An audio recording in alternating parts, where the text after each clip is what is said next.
Hey there, guys. Thank you so much for joining us up. You are with your host, Darlington Taste, on our Agent of Change program. I'm so much excited as we look at business and we want to inspire yet another African, or we want to inspire yet another person down there so that they can begin to dream once again and you can begin to walk in your purpose. Resources begin to open up for you. With that in mind, I have a powerful guest that I am sitting together here with. I am with Mr. Trevor Hebert. Welcome to Agent of Change, sir. Thank you. Thank you for having me here, Darlington. It's great to be here this morning. I'm so much excited that you are here with us in today. Maybe perhaps our audience would like to know who you are. If you just like to let me know who you are, Trevor. Well, yeah, I'm a local lad from Cape Town. I was born and bred on the Cape Flats. Okay. And I'm a father. I'm a grandfather, and I'm an entrepreneur in Cape Town. Okay. So that is basically who I am in a nutshell.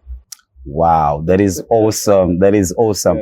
But looking at your life, obviously being born and bred in the Cape Flats, Yes, being an ordinary child, I want to really know, is there a formula for that somebody can use in order for them to move into entrepreneurship? Because I've got quite a number of people that are watching us right now and that are confused because they are still working for a boss, which is the starting point.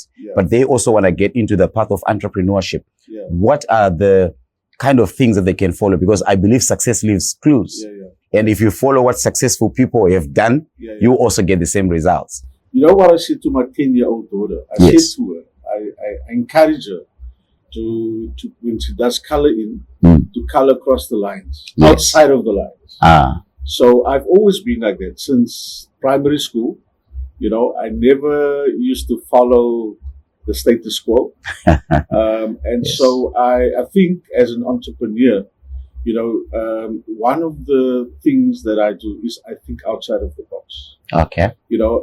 We have been educated to be boxed. Sure. Yeah. And so we, from school days, the system that we found ourselves in, the education system has been designed to box us, to one day work for a boss. Yes. So that influenced our thinking. Yes. So from that perspective, I had to really dig deep, as an entrepreneur to discover, who I really am, and that it's okay to color outside of the lines, if you know what I'm saying. Yes. So that for me is don't dare to be different. Dare to be different. Don't be scared to be, to take on something that you haven't ventured on before. Wow. And so, in a nutshell, color outside of the lines. Color outside the lines. I like that one. Guys, you're hearing Trevor says color outside the lines. But what I want to find out is that you said I have to think out of the box. So I may be in a box. Yes. I may be in Egypt, but I have to see out of Egypt. Yes. I may be in the townships, but I have to see beyond the townships. Yes. So I have to see beyond the obvious. So with that in mind, I want to know exactly how did you manage to change the narrative? You being an African, being on the continent of Africa, and how did you manage to break the barriers, the limits of being an African person and manage to venture into property where you have become one of the most successful people in Africa and representing us on the continent of Africa. I was watching the other day and I saw you getting trophies and I've seen your brand getting one trophy after the other. Somebody's watching out there and they're saying, how do I get there? I'm in the Cape Flats. How do I actually come out of the box? How do I break that limitation and actually begin to see that and to change the thinking patterns? I think the narrative is that, when you were born in the Cape Flats, your thinking is always that, because you were born on the wrong side of the track, so to speak, that the opportunities that is out there, especially in an industry that even up till today is 90% white. Yes. Right. So how do you fit into that narrative? How do you get out of where, the way that you were born, in the area that you were born? How do you get outside of that and say that I'm still able to become successful in an industry that has been off limits for 400 years and more? So I think it's got to do with the mindset. I think it's got to do with the understanding that you need to break that limited mindset of your mind. And that said, just to give you an idea, I mean, the market that we're operating in, I did not go outside of where I was born. Right? My businesses operate on the Cape Flats. You understand? Yes. So there's this perception that, you have to be in a different geographical location or in a different type of market to be successful. I have become successful in the very market where you grew up. Where I grew up in. There are many opportunities around us. We don't have to go to America to make it big. There's opportunities in the township that you are living in. You just need to look at whatever the problems is in your area, in your township. Yes. And you find a solution for that. Wow. And that right there can make you very successful. Wow. So we are the solutions in the communities where we grow up in. Absolutely. I've always told people as well to say that, you don't have to change your geographical location because a lizard in the Cape Flats is a lizard in America. Yes, sir. So changing your geographical location is not going to change you, but you have to change your mindset. Because a giraffe and a turtle, though being in the same hood, they don't feed from the same source. Correct. One feeds from the top, one feeds from the bottom. It's mindsets. So we have to shift our mindsets. Join us after the break as we look at our second segment.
Welcome to our second segment as I'm sitting here with Trevor November, that we are looking at entrepreneurship.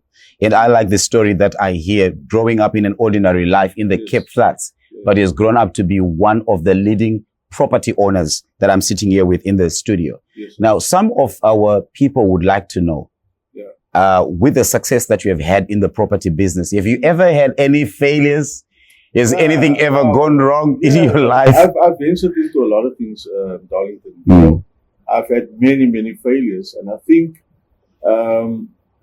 think what I've done is those failures. I use those failures as stepping stones. Okay. I turned it around because when you fail, it's very difficult to fail and not get up again. And again, we're talking about the mindset. Yes. Because we are so prone to believe and understand that, once you fail the first time, that you don't try again the second time around. Yes. But many successful people all over the world, has had many failures. Yes. And I think for me personally, on a personal level, the reason why I have got the capacity now to be able to operate at the level that I do is because of my failures. Like they say, a lot of people look at you now and they see the glory, but they don't know the story and the journey behind that glory. And so a lot of those failures has brought the resilience, has grown tenacity within oneself. Okay. And you use those failures to now be able to, and this is where the thing comes in. Okay. You now can use those failures, and when you bring in people to come and work for you, they don't have to repeat the same failures. Wow. That you've gone through, because you've gone through those things, in order to be able to now be a sort of cushion for them. Yes. To be able to not make the same mistakes again. Wow. And the same failures again. But failures is part of success. It's part of success, yeah. And in fact, when we fail, we actually realize the way it should be done, and we can avoid those systems. Like what Thomas Edison once said. Yeah, but that drives me to my next question. Many businesses have failed during COVID. We were hit by the pandemic, and nobody was ready for the pandemic. Yes, sir. And nobody put a system in place because COVID overtook us by surprise. That's right. And most people now in the post-COVID are just recovering. If we look at that, I would like us to share on something that you feel, what is it that we could do in order for us to thrive the post-COVID pandemic era? What can businesses do to deliver better outcomes in these times, or difficult times such as this? Because I've seen you leading in that particular time, and where it is like striving. What are some of the key things that you can share with some entrepreneurs that are watching right now? I think, like everybody else, I basically felt sorry for myself when I realized that the income, our business income, has slowed down and has come to a grinding halt. Yes. So then you sulk and you go into this negative mindset. But I'll just tell you, just say maybe perhaps a story. What happened was, while I was in that negative frame of mind, because that thing really hit us, it brought to a grinding halt, all the departments that were, that are part of the whole property process, all of those departments were closed down. So we were not making any money at all. And I sat at home and I was sulking, but in myself, I started to ask myself very, very pertinent questions. And the one thing I asked myself, is this so bad? Although it was bad. And I said to my wife, this is what I did, Darlington. I said to my wife, cook a pot of soup for me. Yes. And I bought a few loaves of bread. And I took the pot of soup and a few loaves of bread, and I went into one of the poorest townships in Cape Town. And when I got there to this person's house that was sharing the soup with others, there was a long queue of children that were standing in that queue, and she gave them a cup of soup and 2 slices of bread and said to me that will be the only meal that they will have for the rest of the day. And I thought about that, and I thought that we have got nothing to complain about. It kind of brought a different perspective. Yes. In fact, what I did from that moment on, when I thought it was going to be a once-off thing, but when I went home, I could not get those children's faces out of my mind. And in fact, then I challenged colleagues in the industry to partner with me, and eventually we started dishing out thousands of loaves of bread under COVID, and we started dishing out thousands of liters of soup. And we started feeding, just went into those areas, impoverished areas, and started feeding the people. But the moral of the story is that, when you feel sorry for yourself, and you always think that your burden is the heaviest in business. Yes. There's always somebody else, that are going through a much tougher time than yourself. And what that did was that pulled me out of that hole that I was in. And it showed me that, that in a time of what we went through in COVID, in a crisis, there's always opportunity. Where others are seeing a crisis, as an entrepreneur, see an opportunity. So what was the opportunity in all of this?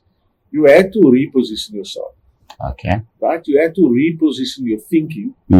And you had to realize that, although COVID was very, very bad, in that we lost a lot of loved ones and friends and family and so on, you know, it also shifted us, and it almost repositioned us to be able to restructure and just look at the next, what is the next, and it sort of changed, especially in the tech space, you know, in our industry, it changed a lot of things, and so you could either choose to be stuck into that which was, or reposition yourself and position yourself for what is coming next. And I think we always speak about the future. The future, you know, before COVID, we spoke about the future, those things that are coming. Yes. But the future is here now. That's true. You know, and the change is here now. And I realized something. I thought to myself, I need to position myself in. And so under heavy COVID, where businesses was closing down, where other businesses was giving up their premises. In fact, what we done is we moved to a bigger premises. Wow. So I was starting to reposition myself and my business, you know, and it was unheard of. I mean, I had calls from all over South Africa. Yes. From other business entrepreneurs that are in the same industry. Yes. And, you know, even this year when I met with them, some of them said, you were an inspiration to us, because we were closing down and we were closing offices, and yet you decided to go bigger, you know. And I think again it was, you know, it was how I repositioned myself. What I also did was I also saw an opportunity to work with millennials, with younger people, especially in the property industry, right? So we have a lot of more senior players in that field, and it almost seemed that with the COVID, you know, pandemic, you know, it really shook them, and I think they did not adapt. Is the other word that I want to use. They did not adapt well to the changes that was coming. So it was almost like they were left behind. But I saw the gap, and I saw that the focus now should be on the younger people. The focus should now, we should position our businesses now for what is next, and you know, for the future being right here now. And so that is what I did. I opened up my doors. We are now sitting with 90% of people that are in my business are millennials. Young people. 90%. 90%. Wow. And these guys are passionate. They are hungry for success, you know, and we must not stand in the way of the continuity of what is next. Yes. You know, and so that is how I positioned myself. I think, you know, one of the things was to adapt, reposition, and then allow changes to come. Wow. So adapt, reposition, and allow changes to come. Adapt, reposition, and allow changes to come. Yes. And with that, we're going to put it to a hold. Join us onto our last segment. Thank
Welcome back to our last segment. As I'm sitting here with Trevor November, who is from property and is one of the leading property owners. Thank you so much for the sharing and of all the information that we are getting. And if you are just joining us for the last segment, you need to listen to the first two segments. With the several startups that we have in entrepreneurship, I've seen that most entrepreneurs do not like partnerships. And they want to operate solo. And I learned from one business owner, he says that sometimes your 5% in partnership may earn you more than 100% solo. Would you like just to give us a little bit of advice in terms of partnerships and how they work? Partnerships are a very good thing. Okay. You know, I can go myself, I can go far. But if the two of us partner together, yes, we can go very far. And I think that myth, we need to stop that myth. Especially in Africa. In Africa, in the business world. You know, 90% of business deals are based on trust. The other 10% is the business itself. Yes. So I think, you know, business is trust is a very, very important thing. That is why I like to build, you know, all my business relationships. I build on relationships more than on the business itself. Because relationships, trust in relationships and partnerships are very, very important. Okay. So I think partnerships are a good thing. Okay. You know, there's a saying also that goes and says, you know, that it's not good for a husband and a wife to work together. All right. Again, that's not true. Yes, because I've seen you work with your wife. My wife works with me, and okay. I think I have a mentor that advised me. He says, you know, I also had this thinking, why must your wife work with? No, that's not going to work. You know. Yes. It's not going to last. But that's a myth, man. I think that is so outdated in business. Because my mentor said to me, he said that, you know, if your wife works with you, if she partners with you, right, you know, it will make you so much strong as a businessman. I've seen that for the last 7-8 years in my business. You know, when she came alongside me as a partner in the business, you know, the business started to grow. Wow. So partnerships are a very good thing. Yeah. Trust is the thing that we need to work on. Wow. I've seen some other people that, let's say you are in business. It happens that one day you are translated into glory. And the Lord takes you. Not anytime soon. Not anytime soon, Not necessarily for you. But what happens is that you find that the family remains stranded. Yes, correct. Because the wife does not know how to move on with the business. The children don't know how to move on with the business. So I think the way that you have structured your business actually inspires me a lot. And I adore that. But with that, I would like just to get like some summary key points that you can say, what is the advice that you would like to give to somebody else that's watching, you know, and that has just joined the program now? What are some keys that you may want to share for entrepreneurship in closing? I think the first thing that I'd like to share is to take the limits off your mindset. Wow. Take the limits off. Allow yourself to dream. I also want to say this. When we talk about entrepreneurship, it's not age specific. You know, if you look at the guy Colonel Sanders that started Kentucky, he was late when he came up with the Kentucky recipe, and it became a success in his later years. So you're never too old to start your business, right? And I want to encourage, you know, people that are in the retirement, you know, to start up their own businesses, you know, and again, young people as well, you know. In our communities, they've got this thing that, you know, the youngsters, they want to earn before they learn. And I'm seeing what you are doing here today in your studio. They don't understand the value of mentorship. You know, there's more value in you than there is money that they can get money out of. So the thing is, you know, Robert Kiyosaki says that you must learn to earn.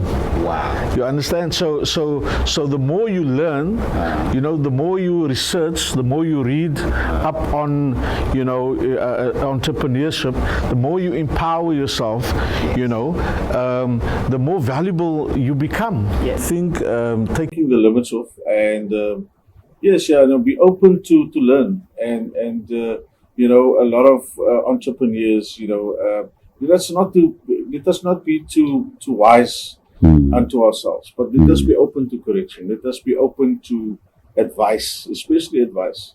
You know, those guys that have gone before us. You know, like I said, we spoke about failure earlier on. You know, they've learned through their mistakes. You know, you and I, we don't have to go through those mistakes. That's true. If we have those mentors in our life, I did not mention this, but mentors and coaches in your life are very, very important. You know, people that you have to be accountable to. You know, I have mentors in every aspect of my life, in business as well. I have a business coach, you know, that I'm accountable to, you know. And so I think, that is basically it in a nutshell. I mean, you know, connect, volunteer your services, make yourself available, learn, be open to teaching, be open to learn, you know, be open to correction. You know, it's not only in church, it's in business as well. We use those principles, you know, that we've been taught in church and biblical principles. We need to apply that in business. Those very principles are what makes us successful. Wow. You know? Oh, thank you so much. So yeah, that's basically it in a nutshell. Wow, thank you so much, Trevor. I appreciate it. So if we are going to take learning, it's going to lead us into earning, because I have acquired knowledge. Yes, sir. So instead of me seeking for earning, I should go through, say, I want to learn. And it is that earning that gives me into vital knowledge. You know, I came through to your workplace the other time and I saw some young people that are now earning more because they've gained so much knowledge into property.